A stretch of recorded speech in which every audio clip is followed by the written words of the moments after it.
नमस्कार मैत्रिणींनो, आज आपल्या क्लासेसचा तिसरा दिवस आणि आज आपण रनिंग स्टिच शिकणार आहोत। चला तर मग लगेच करूया सुरुवात।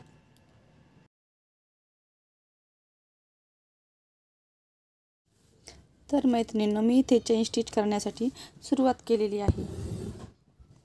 तुम्ही इथे बघू शकता की मी अशा पद्धतीने धागा वरती घेतलेला आहे आणि त्यानंतर आपण जिथून धागा वरती घेतलेला आहे तिथूनच सुई खाली घालून पुन्हा थोडंसं अंतर ठेवून आपल्याला सुई वरती घ्यायची आहे आणि त्या खालून असा धागा घेऊन सुई खालून असा धागा घेऊन आपल्याला तो धागा पुढे ओढून घ्यायचा आहे, जेणेकरून आपल्याला ही चेन स्टिचचा असा आकार मिळेल।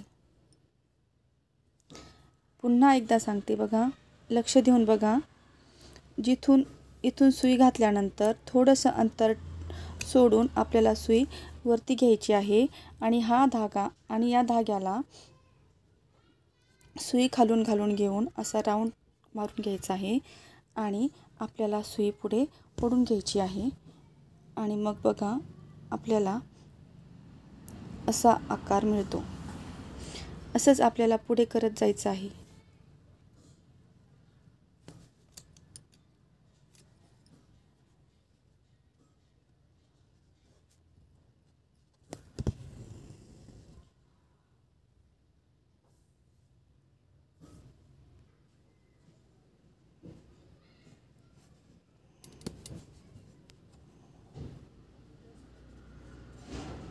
मैत्रिणींनो, आज आपली ही तिसरी स्टिच आहे।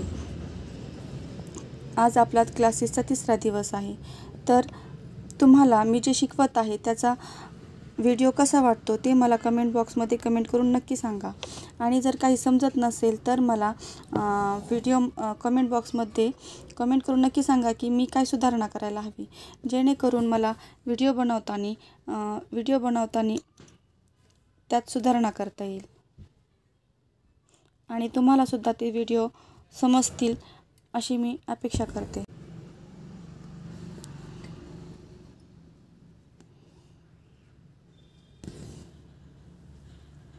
अशा पद्धतीने आपल्याला ही स्टिच पूर्णपणे कंप्लीट करून घ्यायची आहे।